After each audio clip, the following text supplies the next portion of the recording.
বেক্সি ভয়েলের মধ্যে হাতের কাজের সুন্দর একটা গুজরাটি ড্রেস দেখিয়ে দিব, যেটার কালারটা আছে দেখেন, এত সুন্দর একটা কালার।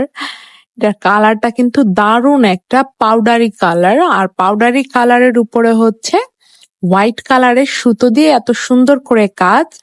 আর এটাতে কিন্তু হোয়াইট কালারের কাপড় দিয়ে পাইপিং করা এবং টার্সেল করা। দেখতেই পাচ্ছেন এটার কাজটা এতটা সুন্দর করে আছে। জামাটা একদম অল ওভার কাজ করা এবং কয়েকটা লেনে কিন্তু ভাগ ভাগ করে কাজটা আছে, যেটা সাধারণত আপনারা খুব কমই পাবেন গুজরাটি ড্রেসে। সাধারণত এত টাইপের কাজ খুব কমই হয়ে থাকে, দেখা গেল দুই একটা লেন থাকে আর তারপর সাইড থেকে কাজ থাকে, বাট এইটাতে দেখেন এটাতে কয়েকটা লেনে কাজটা আছে।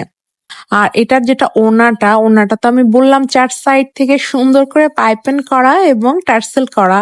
আর ওড়নাটার কাজ কিন্তু বক্স টাইপের ডিজাইন করে করা। বক্স টাইপের বলতে ওড়নাটার চার সাইড থেকে খুব সুন্দর করে এরকম বক্স টাইপের একটা কাজ করা। লম্বা যে দুইটা লাইন, সে লম্বা দুইটা লাইনেও কাজ আছে এবং ছোট লাইনেও কিন্তু কাজ আছে, এবং ভিতরে যে ছিটা ছিটা কাজটা এটা কিন্তু একদম অল ওভার আছে। খুবই দারুণ, খুবই সুন্দর একটা ড্রেস এটা। যারা এই টাইপের খুবই লাইট কালার পছন্দ করেন তারা এটা নিয়ে নিতে পারেন। একটা হোয়াইট কালার সালোয়ার দিয়ে পরলে এটা অনেক অনেক বেশি সুন্দর দেখাবে। আর গুজরাটি কাজের যারা হচ্ছে লাভার আছে তাদের তো কোনো কথাই নাই, তো ঝটপট নিয়ে নিতে হবে ড্রেসটা স্টকে থাকতে থাকতে। ওকে।